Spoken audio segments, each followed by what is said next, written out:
दोस्तों नमस्ते, मैं सुशील कुलकर्णी। आप देख रहे हैं एनालाइजर न्यूज़ हिंदी। आपसे विनती है कि आप कृपया इस चैनल को सब्सक्राइब जरूर करें, रेगुलरली देखें।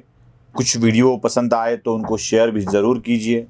इस चैनल को सब्सक्राइब करके इस मुहिम को सहयोग तथा बल देने की कोशिश जरूर करें। देश के विभाजन की तैयारी शायद चल रही है देश में। यही डरावनी बात बार बार सामने आ रही है। कुछ साल पहले 1947 में इस देश ने स्वतंत्रता पाते वक्त अपने ही शरीर के कुछ अंग टूटने का दर्द महसूस किया है, सहा है वो दर्द। जब देश स्वतंत्र हो रहा था, लाल किले पर तिरंगा फहरा रहा था, तभी किसी की सत्ता के हेतु इस देश का विभाजन किया गया था। न जाने जिना इस देश के प्रधानमंत्री होने की जिद पकड़ ले, न जाने नेहरू की जगह कोई और नाम आ गया तो नेहरू का सपना धरा का धरा रह जाएगा। और इसी कारणवश जिना भी प्रधानमंत्री बने, नेहरू भी प्रधानमंत्री बने, इसलिए इस देश के 3 टुकड़े कर दिए गए। एक पाकिस्तान, इधर पूर्व पाकिस्तान भी बना जो बाद में बांग्लादेश बना, और बीच में हिंदुस्तान।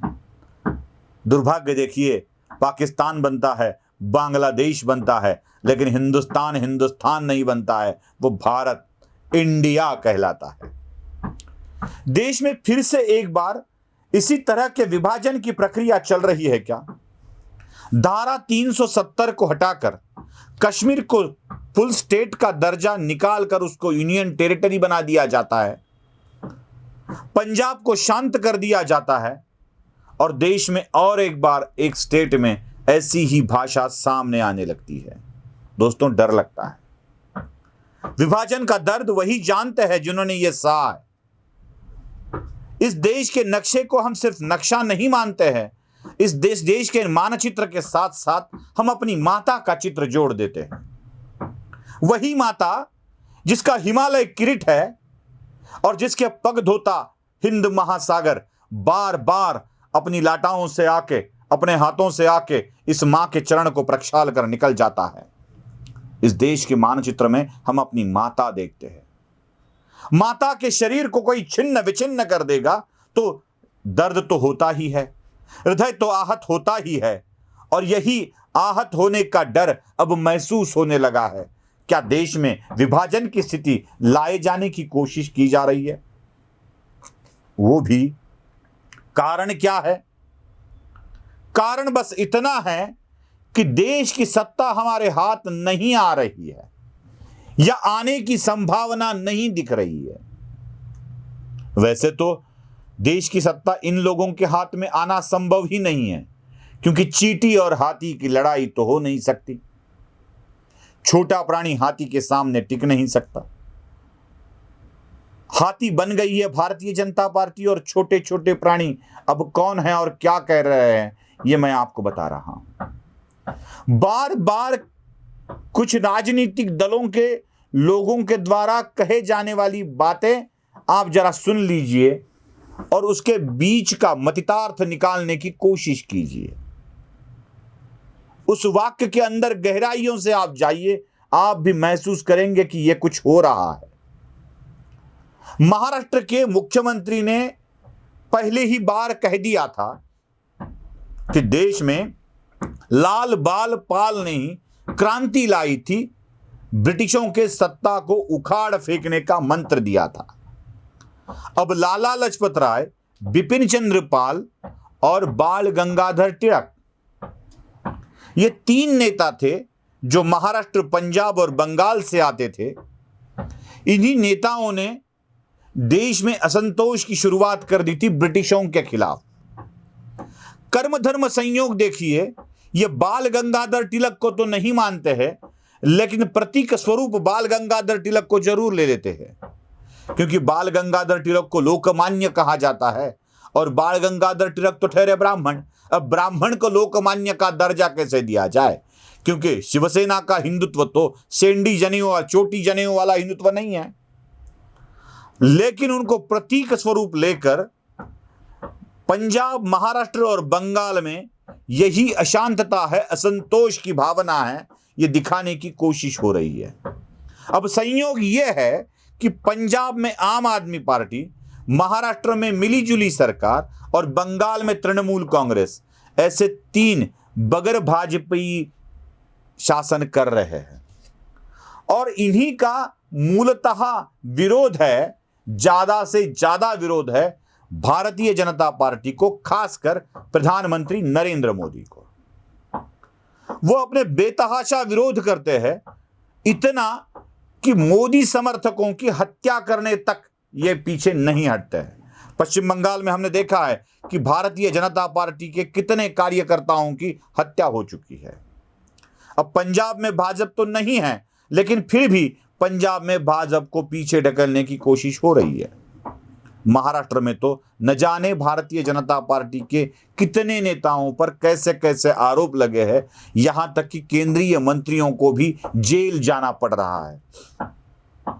खुले तौर पर कहा जा रहा है, जब संघ के सरसंघ चालक मोहन जी भागवत ने कहा था कि जल्द ही आने वाले कुछ सालों में देश का अखंड भारत का चित्र निर्माण होगा, तभी शिवसेना के प्रवक्ता सामने आकर तुरंत कह देते हैं। वैसे तो संजय राउत की बातों को सीरियसली लेना ही नहीं चाहिए, लेकिन फिर भी जो कुछ वो बोल रहे हैं वो बार बार उनके मन में आ रहे विचार या उनके संगठन में आ रहे विचार हो सकते हैं।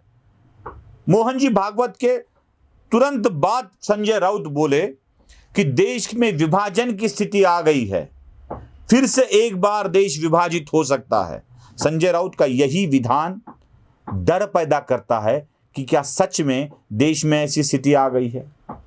बात यहां तक नहीं रुकती है दोस्तों, बात यहां तक नहीं रुकती है, बात जरा आगे भी है। देश में अनेक अनेक व्यवस्थाएं निर्माण की गई है, मतलब संसद है वो अपना काम कर रही है, न्यायालय अपना काम कर रहा है, और न्यायालय जो निर्णय करता है उस निर्णय को बड़ी सहर्षता से स्वीकारना हमारा कर्तव्य है, क्योंकि हमने ही, लोकशाही राज्य ने ही एक अपनी ही व्यवस्था अपने लिए निर्माण की है और कहा है कि ये आप लोग हमारे लिए काम करोगे। मतलब हम भारतीय लोगों ने ही न्यायालय नाम की एक व्यवस्था निर्माण की है, अनेक स्तरों में वो काम करती है, तालुका स्तर पर है, जिला स्तर पर है, राज्य स्तर पर है और सुप्रीम कोर्ट यानी सर्वोच्च न्यायालय के स्तर पर है। 4 है। उसके बाद भी हम आगे जाते हैं तो न्यायिक पुनर्विलोकन का अधिकार भी हमारे पास आता है, उनके ऊपर भी हम कानून करके कंट्रोल कर सकते हैं। ये व्यवस्था बनाकर हमने कह दिया कि अब आप लोग जो निर्णय दोगे उसे हम स्वीकारेंगे, उसमें शंका या आशंका व्यक्त नहीं होगी। जब सर्वोच्च न्यायालय निर्णय देता है तो उस पर भी आशंका जताई जाती है, सिर्फ आशंका नहीं, राजकीय दृष्टि से इसे देखा जाता है और कहा जाता है कि विशिष्ट पार्टियों के नेताओं को ही सर्वोच्च न्यायालय से राहत क्यों मिलती है। इतना ही नहीं, सर्वोच्च न्यायालय के दिए गए निर्णयों को घोटाला ऐसे संबोधा जाता है तो बहुत बड़ा आहत होता है यह देश। जब न्यायालय का निर्णय अपने पक्ष में नहीं आता है तो उसको भी घोटाला मानकर न्यायालय पर भी विरोध करना या न्यायालय पर भी टीका करना, आलोचना करना, या तो एक सड़ी हुई मानसिकता हो सकती है, या पागलपन हो सकता है, या कोई बहुत बड़ा षड्यंत्र जो देश में इस व्यवस्था के प्रति असंतोष निर्माण करने की कोशिश कर रहा है। और यही एक डर है कि शायद देश में विभाजनवादी शक्तियां अभी महाराष्ट्र से एक्टिव हो चुकी है। हर बार मतलब वैसे तो मैं महाराष्ट्र का नागरिक हूं ही नहीं हूं, मैं भारत का नागरिक हूं। यहां का हर कोई व्यक्ति भारतीय नागरिक है, वो अलग महाराष्ट्र का नागरिक नहीं होता है। वैसे हम कश्मीर में करके देखा था, क्या हाल हुआ हम जानते हैं, उसको हटाना पड़ा। लेकिन महाराष्ट्र की अस्मिता, मराठी मानुस, ऐसे शब्द बार बार इस्तेमाल करके महाराष्ट्र देश से अलग है ये दिखाने की कोशिश हो रही है। और यही कोशिश इस देश के और एक विभाजन के लिए कारणीभूत हो सकती है। मैं तो मांग करता हूं केंद्र सरकार से कि अगर ऐसा महाराष्ट्र के नाम पर कुछ हो रहा है ना, तो महाराष्ट्र के सारे लोग इस विषय में सहभागी नहीं हैं। वैसे तो महाराष्ट्र के नाम पर कई विभागों पर अन्याय हुआ है। ना मराठवाड़ा को न्याय मिला है, ना विदर्भ को न्याय मिला है, ना हमें सुविधाएं मिली है, ना हमें इंफ्रास्ट्रक्चर मिला है।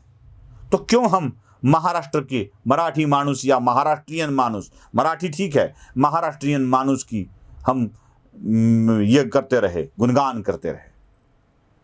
अगर इस देश को मराठी मानुस या मराठी अस्मिता के जरिए विभाजित करने की कोशिश हो रही है, तो महाराष्ट्र को ही विभाजित करने की और अलग राज्य निर्माण करने की परिस्थिति निर्माण हो गई है। यही मेरा केंद्र से अनुरोध है और मराठी लोगों से भी अनुरोध है कि आप भी इसको ठीक तरह से समझे। नमस्ते।